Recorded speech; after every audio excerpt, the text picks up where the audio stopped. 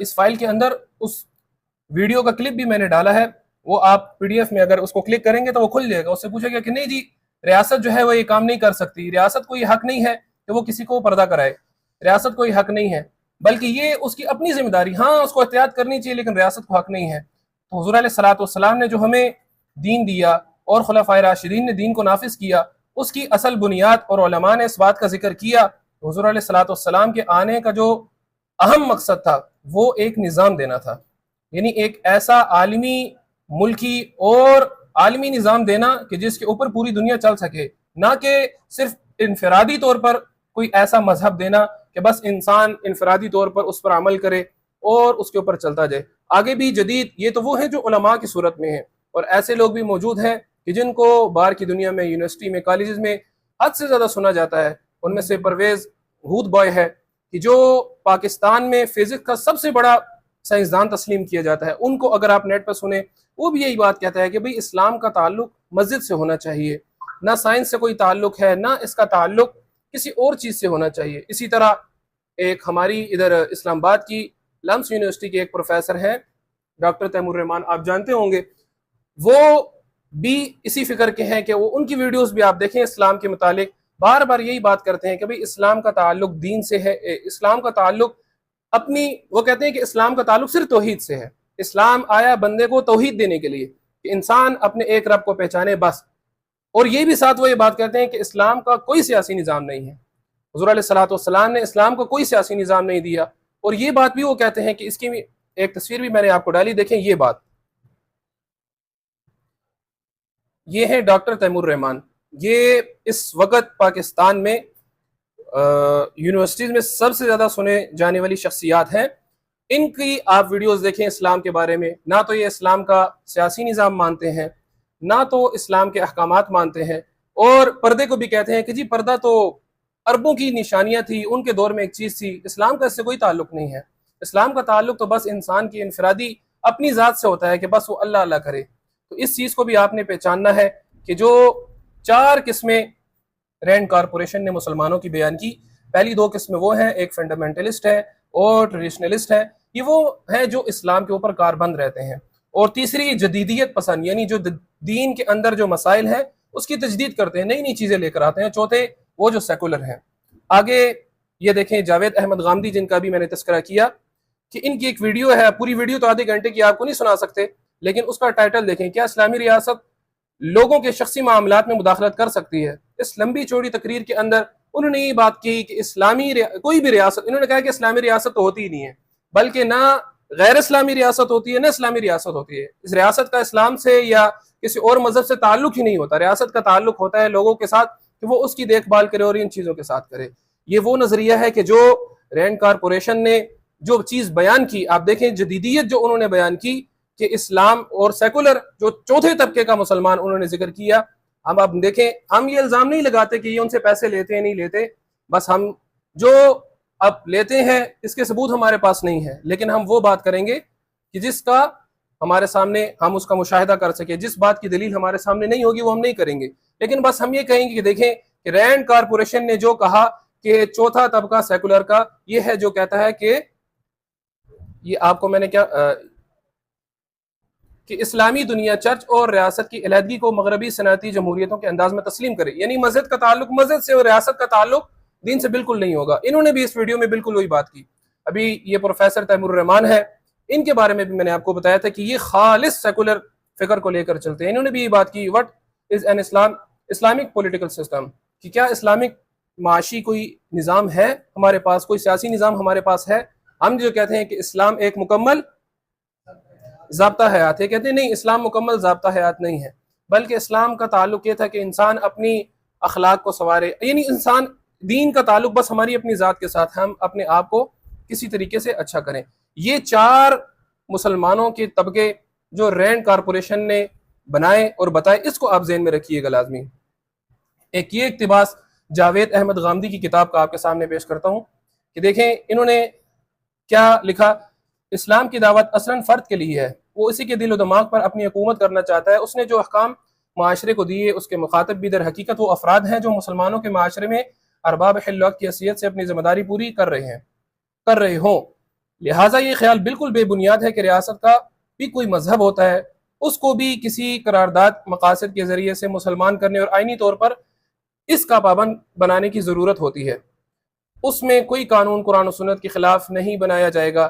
یہ خیال جن لوگوں نے پیش کیا اور اسے منوانے میں کامیابی حاصل کی، انہوں نے اس زمانے میں قومی ریاستوں میں مستقل تفرقے کی بنیاد رکھ دی اور ان میں بسنے والے غیر مسلموں کو یہ پیغام دیا کہ وہ در حقیقت دوسرے درجے کے شہری ہیں۔ یعنی انہوں نے یہ کہا کہ جب اسلام کے اندر، پاکستان کے اندر اسلامی جمہوریت کو نافذ کیا گیا، اس کو ٹھیک کیجیے گا، تو گویا کہ اسلام کو نافذ کرنا ان کے ہاں فرقہ واریت پھیلانا ہے۔ اگر آپ قرآن کریم فرقان حمید پڑھیں کہ قرآن میں بھی واضح طور پر جب اسلامی ریاست قائم کی گئی تو حرم کے متعلق کفار اور مشرکین کے بارے میں کیا کہا گیا تھا؟ قرآن نے مشرکین کے بارے میں کیا کہا کہ وہ حرم کے اندر داخل ہو سکتے ہیں کہ نہیں داخل ہو سکتے؟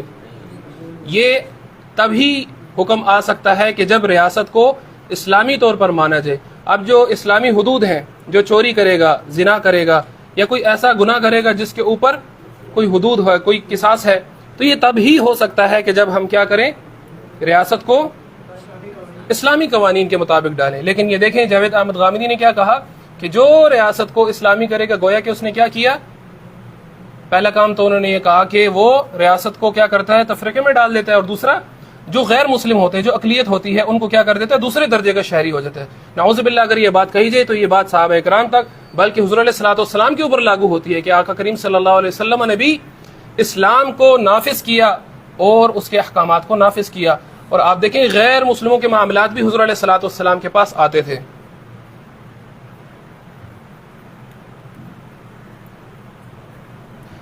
ابھی 4 قسم کے مسلمان آپ کو بتائے تھے۔ پہلا کون سا تھا؟ بنیاد پرست، دوسرا روایت پرست، تیسرا کون سا تھا؟ اور چوتھا سیکولر۔ اب جدیدیت جو تیسرے قسم کے مسلمان ہیں، اس کے متعلق یہ رینڈ کارپوریشن کیا کہتی ہے، یہ میں آپ کو پڑھ کے سناتا ہوں کہ جدیدیت پسندوں کا تصوراتی نظریہ ہمارے اپنے نظریے سے عین مطابقت رکھتا ہے۔ یہ بات سننے کے قابل ہے کہ رینڈ کارپوریشن کیا کہہ رہی ہے مسلمانوں کے تیسرے فرقے کے بارے میں، جو کون ہے؟ جدیدیت پسند، ماڈرنسٹ ہیں، یعنی بہت ماڈرن ہے، اسلام کو ماڈرن پیش کرتے ہیں، کہ وہ کہیں گے کہ بھئی اسلام کا تعلق جو ہے بس انفرادی سے اپنی ذات سے تعلق ہوتا ہے، یعنی اب کہیں گے کہ پردہ دل کی چیز ہے، کسی کو کوئی حق نہیں کہ وہ کسی کو منع کر سکے، امر بالمعروف کرے، نہیں عن المنکر کرے۔ اب رینڈ کارپوریشن کیا کہتی ہے کہ جدیدیت پسندوں کا تصوراتی نظریہ ہمارے اپنے نظریے سے مطابقت رکھتا ہے، یعنی جو ان کا نظریہ ہمارا بھی وہی ہے۔ اب ایک کافر کہہ رہا ہے کہ یہ نظریہ جو بیان کر رہا ہے جدید قسم کا بندہ، یہ ہمارا ہی نظریہ ہے۔ اس سے بھی آپ پہچان سکتے ہیں کہ جو جدید نظریہ قرآن و سنت کے اندر نئی نئی ریسرچز لے کر آتا ہے اور 1400 سال 1500 سال سے جو تحقیق آ رہی ہے، اس کو کہتے ہیں کہ نہیں بھئی وہ اس دور کے لیے تھی۔ ہم دیکھیں کہ ہم اس ایسے شخص کو کیا کہیں گے کہ یہ کس کی فکر کے اوپر چل رہا ہے؟ عالمی رینڈ کارپوریشن نے جو نظریہ دیا ہے اس کے اوپر چل رہا ہے۔ ٹھیک ہے، اب دوسری لائن دیکھیں، مغرب میں جو چیز کامیاب رہی وہ روایت پسندی نہیں بلکہ جدیدیت ہے، یعنی باہر کے ممالک چلے گئے ہیں، جا کر امریکہ میں پناہ لی، انڈونیشیا گئے، انڈونیشیا بھی مسلمان ہے لیکن وہاں پر بھی بہت زیادہ جدیدیت آ چکی ہے، لیکن وہاں پر بھی نہیں رہے، وہاں سے بھی بلکہ آگے جا کر امریکہ ٹیکسس چلے گئے ہیں۔ تو اس کی بنیادی وجہ یہی ہے کہ ان کو اصل پشت پناہی وہیں ملے گی جہاں پر ان کو سپورٹ ہوگی۔ اب مغرب میں جو چیز کامیاب رہی وہ رعایت پسندی نہیں بلکہ جدیدیت ہے۔ اس میں بات شامل تھی کہ اصل مذہبی تعلیمات کے بعض پہلوؤں سے پیچھے ہٹا جائے، ان میں ترمیم کی جائے اور بعض حصوں کو جان بوجھ کر نظر انداز کیا جائے۔ اور آپ دیکھیں کہ آج کے دور میں ایسا کون شخص ہے کہ جو اسلام کے بعض احکامات سے جان چھڑاتا ہے اور نئی نئی چیزیں لے کر آتا ہے کہ آپ کو یہ چیز سمجھنی چاہیے۔ وقت کی قلت ہے تو آپ کو یہ بعض تجاویز رینڈ کارپوریشن نے دی کہ انہوں نے روایت پسندوں کے ساتھ کیا کرنا ہے، جدیدیت پسندوں کے ساتھ کیا کرنا ہے اور سیکولر کے ساتھ کیا کرنا ہے۔ اب دیکھیں کہ انہوں نے اس کی بتایا کہ مزید براہ راست سرگرمیاں جو مجموعی حکمت عملی کی حمایت کے لیے ضروری ہے۔ پہلی دیکھیں، اسلام کی تعریف، وضاحت اور تشریح پر بنیاد پرستوں اور روایت پسندوں کی اجارہ داری کو ختم کرنے میں مدد دی جائے، یعنی جو چیز علماء بیان کرتے ہیں کہ اسلام کی اصل شکل کیا ہے. ادھر توجہ کیجئے گا بھائی، مختصر آخری 2-4 منٹ ہیں، اس کو غور سے سنیں کہ آخر رینڈ کارپوریشن ہم سے چاہتی کیا ہے، وہ کس طرح کا مسلمان چاہتی ہے، کہ اس کی تجاویز کہ جو روایت پسند اور بنیاد پسند علماء ہیں، لوگ ہیں، انہوں نے جو اسلام کا نظریہ پیش کیا ہے، اسلام کی تعلیم اور اسلام کی تعریف کی ہے، اس سے ان کو ہٹا دیا جائے. ایسے موضوع جدید پسند علماء کی شناخت کیجئے جو ایک ویب سائٹ چلائیں جہاں روزمرہ زندگی کے متعلق سوالات کے جوابات دیے جائیں اور جدید پسند اسلامی قانونی آراء پیش کی جائیں. تو آپ دیکھیں جاوید احمد غامدی کو دیکھیں، یہ دیگر جو آپ کو میں نے جن پروفیسروں کے بارے میں بتایا، آپ جب جن باقی چیزوں کو دیکھتے ہیں تو ان لوگوں کو بھی پڑھا کریں. ان کو پڑھنے کا مقصد وہی ہے جو آپ کو میں نے شروع میں ایک شعر میں بتایا کہ انسان شر پہچانتا ہے کس وجہ سے، تاکہ اس شر میں نہ پڑے، کہ جو بندہ شر کو نہیں پہچانتا تو اس شر میں پڑ جاتا ہے. تو یہ ان کا نظریہ تھا. جدیدیت پسند علماء کو ترغیب دیجیے کہ وہ نصابی کتب لکھیں اور نئے تعلیمی نصاب تیار کریں. اب مرزا کے دیکھیں، انہوں نے بھی پمفلیٹ چھاپے ہیں، غامدی کو دیکھیں، ان کی بھی کتابیں ہیں، اور اللہ معاف کرے حد سے زیادہ مہنگی کتابیں ہیں، لیکن پھر بھی ہمارے علماء ایک کتاب چھاپتے ہیں کنگال ہو جاتے ہیں، اتنی مہنگی کتاب چھپتی ہے. آپ کو معلوم ہوگا، آپ نے بھی کتاب چھاپی ہے. تو یہ ان کی کتابیں، اور وہ بھی اتنی مہنگی چھپی جا رہی ہیں، ان کی ویب سائٹس چل رہی ہیں، کس طرح چل رہی ہیں، کہاں سے انکم آ رہی ہے. تو کوئی دیندار ہوتا ہے کہ وہ دیکھتا ہے مسجد ہے، مدرسہ ہے، علماء ہے، ان کو فنڈ بھی کرتا ہے. اب ایک بندے کی نہ داڑھی ہے نہ ٹوپی ہے، دین کی اس کی حالت عجیب سی ہے، اس کو فنڈنگ کہاں سے آ رہی ہے؟ اس کو تو عام کوئی مسلمان فنڈ نہیں کرے گا، تو ان کی فنڈنگ آ کہاں سے رہی ہے؟ یہ بھی انہوں نے بات کی کہ ہم نے کیا کرنا ہے، کہ ان کے نصاب کو تیار کرنا ہے، اس کو چھاپنا ہے، اور اسی کی بات انہوں نے اس میں کی ہے. آگے دیکھیں، روایت پسندی کے مختلف جڑوں کے درمیان فرق کیا جائے، ان گروہوں کی حوصلہ افزائی کیجیے جو جدیدیت سے زیادہ قربت رکھتے ہیں. مثلا حنفی مکتب فکر کو دیگر کے مقابلے میں ترجیح دیجیے. لیکن اس میں دیکھیں کہ انہوں نے کہا کہ حنفی مذہب جدیدیت کے موافق ہے. ایسا کیوں ہے؟ کیا احناف ایسے لوگ ہیں جو نعوذ باللہ جو روایت ہے ہمارے اسلاف کی اس کو چھوڑنے والے ہیں؟ اس کی وجہ دیکھیں کہ یہ رپورٹ شائع ہوئی تھی 2004 میں، اور اس وقت 9/11 کے بعد سب سے زیادہ اس دور میں جو سب سے زیادہ خطرہ تھا وہ مڈل ایسٹ میں تھا، عرب ممالک میں تھا، کہ وہاں پر جہادی اور خلافتی تحریکیں اٹھنا شروع ہوئی تھی، اخوان المسلمین کی ہوں، حسن البنا ہوں، یا سید قطب وغیرہ کی. تو اس دور میں انہوں نے کہا کہ عرب کے اندر آپ حنفیت پھیلیں. آپ سب کو معلوم ہے کہ عرب کے اندر حنبلیت ہے، مصر میں جو وہاں شافیت ہے. انہوں نے کیا کہا کہ یہاں پر آپ حنفیت پھیلائیں، یعنی جہاں پر جو چیز نہیں ہے، اور ہمارے علماء کا فتویٰ ہے کہ ایک حنفی اپنے علاقے کو چھوڑ کر ایسے علاقے میں جائے، ایک عامی کی بات ہے کہ جہاں پر سارے دوسرے مذہب کے ہیں، صرف مالکی ہیں، تو اس کو یہی فتویٰ دیا جاتا ہے کہ آپ اس مذہب پر عمل کریں. ایک عامی ہے، وہ اپنی حلال و حرام کو نہیں پہچان سکتا، یہ علماء کا فتویٰ ہے. لیکن انہوں نے کیا کہا کہ ایسے علاقے میں جائے جہاں جس چیز کا زیادہ رائج ہے، یعنی مالکی ہیں، حنبلی ہیں، وہاں پر کیا کرنا ہے؟ جا کے حنفیت کو پھیلانا ہے. اس سے کیا ہوگا کہ اگر یہاں پر ایک مدرسے میں ایک بندہ آئے جو آپ کی فکر سے مطابقت نہ رکھتا، وہ کہے میں یہاں پر پڑھاؤں گا لیکن دوسرے نظریے کے مطابق پڑھاؤں گا، ایسا ہو سکتا ہے؟ نہیں ہو سکتا. اس سے کیا ہوگا؟ انتشار پھیلے گا. تو انہوں نے کیا کہا کہ حنفیت کو فروغ دیں ایسے ممالک میں جہاں پر حنفیت نہیں ہے، یعنی علماء کو آپس میں لڑایا جائے. یہ کام انہوں نے کیا.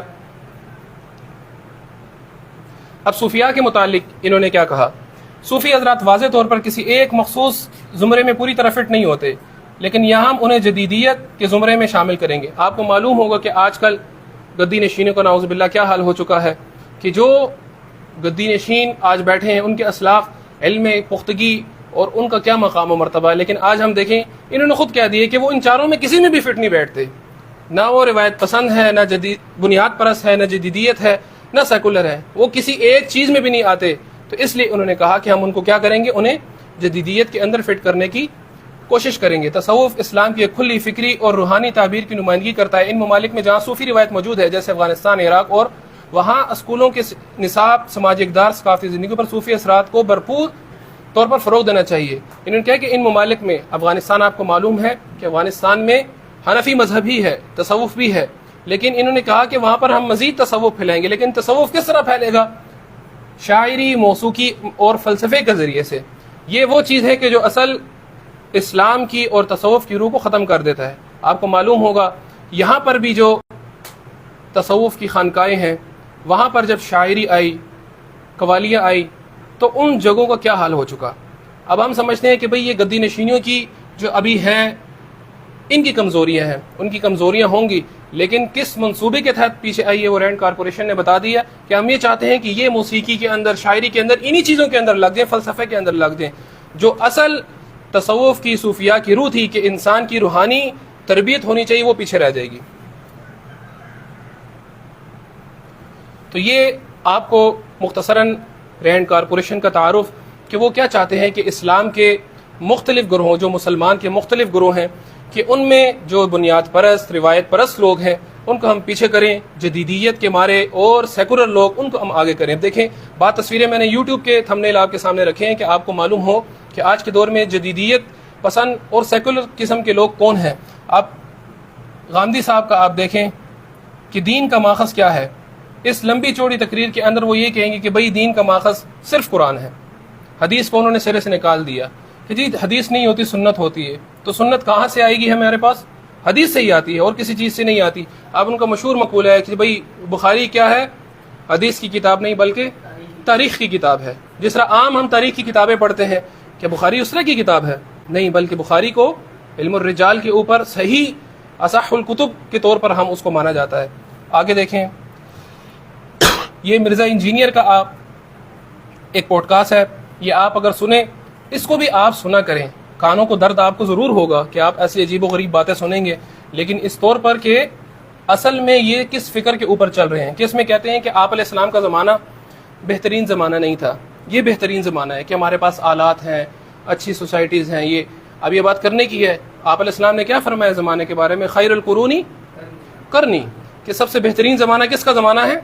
میرا زمانہ ہے۔ یہ بھی ایک ازم ہے، جس طرح باقی ازمز بیان کی، مختصراً بیان کی، اس میں اس کا لکھا بھی ہوا ہے پرنسزم، کہ انسان کس کے اندر رہے، کہ جو جس حالت میں ہے، حالات حاضرہ اور موجودہ جو دور ہے، فرمایا کہ یہ سب سے بہترین دور ہے۔ پہلے والے تو ایسے ہی تھے، وہ سٹون ایج میں رہتے تھے، پتھروں کے زمانے میں رہتے تھے۔ تو یہ ایسی جدید قسم کی باتیں کرنا، یہ جدیدیت اور سیکولر لوگوں کی ہی باتیں ہیں۔ اگر یہ ایک دیکھیں، آپ کو میں نے ڈاکٹر تیمور کا بتایا کہ جو پاکستان میں کارل مارکس، اگر آپ پڑھیں کہ ایک ان کا اپنا فلسفہ ہے، ان کی اپنی ایک معاشی طور پر ایک اپنا نظریہ ہے جو اسلام کے بالکل مخالف ہے، ان کے ساتھ بیٹھ کے پوڈ کاسٹ کرتے ہیں۔ اس میں کہا کہ کارل مارکس اور لینن، کہ جنہوں نے اسلام کے مخالف ایک معاشی نظریہ پیش کیا، کہا کہ وہ ان کی تعلیمات، کارل مارکس کی اور لینن کی، آپ علیہ السلام کی تعلیمات کے مطابق تھی، نعوذ باللہ۔ لیکن آپ کارل مارکس کی نظریہ آپ پڑھیں تو کہتے ہیں مذہب، تو اس کو میں نے آپ لکھا بھی ہے، دیکھیں کہ مذہب عوام کا کیا ہے، یعنی کہ مذہب تو عوام کا نشہ ہے، یعنی نشہ کر کے لوگ جس حالت میں ہوتے ہیں تو اس حالت میں مذہب کو پیدا کیا گیا، یہ کارل مارکس نے کہا تھا۔ تو یہ اس قسم کی باتیں کرتے ہیں جدیدیت قسم کے لوگ، لیکن مرزا جیسے لوگ کیا کہتے ہیں کہ کارل مارکس کا نظریہ کس طرح کا ہے؟ آپ علیہ السلام کی تعلیمات کے عین مطابق ہے، جو نظریہ حضور علیہ الصلوۃ والسلام نے دیا، انہوں نے بھی وہی نظریہ دیا تھا۔ اب آپ کو جو آخری تتمے کے طور پر ایک بات اور ایک نصیحت کے طور پر ایک بات ہے کہ جہاں آپ اپنے عقائد اہل سنت کو سیکھتے ہیں، وہاں پر عالمی طور پر آپ کو جو مشکلات ہیں آپ اس کو بھی سیکھیں۔ ابھی پروفیسر صاحب نے بھی بات کی کہ اب جو دور ہے وہ جنگوں کا دور نہیں ہے، اب کس کا دور ہے؟ کولڈ وار کا، کہ اب جس کو کہتے ہیں ٹھنڈی جنگ۔ ٹھنڈی جنگ کس چیز سے لڑی جاتی ہے؟ کولڈ وار صرف نظریے سے لڑی جاتی ہے، ایک نظریہ دیا جائے گا، مسلمانوں کے اندر پیدا کیا جائے گا، اب مسلمان ہی اتنا کمزور ہو جائے گا کہ جب لڑنے کا وقت آئے گا وہ تو لڑے گا ہی نہیں۔ اب آپ دیکھیں مرزا نے کیا کہا فلسطینیوں کے بارے میں، فلسطینیوں کو فلسطین چھوڑ دینا چاہیے، کہیں اور ہجرت کر دینی چاہیے۔ اب کتنے سالوں سے فلسطینی اپنی زمین کے لیے لڑ رہے ہیں، اور ہم بھی چاہتے ہیں کہ ہمیں موقع ملے، ہم بھی اس کام کے اندر پیش قدمی کریں گے، لیکن مرزا کہتا ہے کہ بھئی انہیں چھوڑ دینی چاہیے وہ جگہ۔ اب یہ کیا ہے؟ یہ نظریے کی کمزوری ہے کہ فلسطین کا مسئلہ زمین کا مسئلہ نہیں بلکہ اسلام اور کفر کا مسئلہ ہے۔ تو یہ آپ کو سمجھنا چاہیے کہ جہاں آپ دیگر عقائد سیکھتے ہیں تو اسلام کے جو مجموعی طور پر اسلام کو جو مخالف تحریکات حملہ کرتی ہیں اس کو بھی سیکھیں۔ اب آپ علم حاصل کر رہے ہیں کہ آپ کو چاہیے کہ کسی ایک فکر میں آپ دیکھیں کہ کسی ایک میدان کے اندر لازمی اپنا تخصص پیدا کریں، تخصص پیدا کریں گے عام آپ علم حاصل کرنے کے لیے آگے ہیں۔ ایسا نہ ہو کہ بس ٹائم گزر رہا ہے، آپ بھی گزر رہے ہیں، ٹائم گزار رہے ہیں، بلکہ یہاں سے نکلیں تو ایسا علم آپ کے پاس ہو کہ آپ اس علم کی سند ہوں، آپ کو کوئی دیکھے تو آپ کو کہے کہ بھئی اس میدان کا ماہر ہے تو یہی ہے۔ تو اللہ تعالیٰ سے دعا ہے کہ اللہ تعالیٰ جو بھی ہم نے پڑھا مقصد کی بات کی اس کو قبول فرمائے اور ہمیں اس پر عمل کرنے کی توفیق عطا فرمائے، اور آپ لوگوں کے لیے دعا ہے اللہ تعالیٰ آپ کو بھی دین اسلام کے لیے قبول فرمائے۔ وما علینا الا البلاغ۔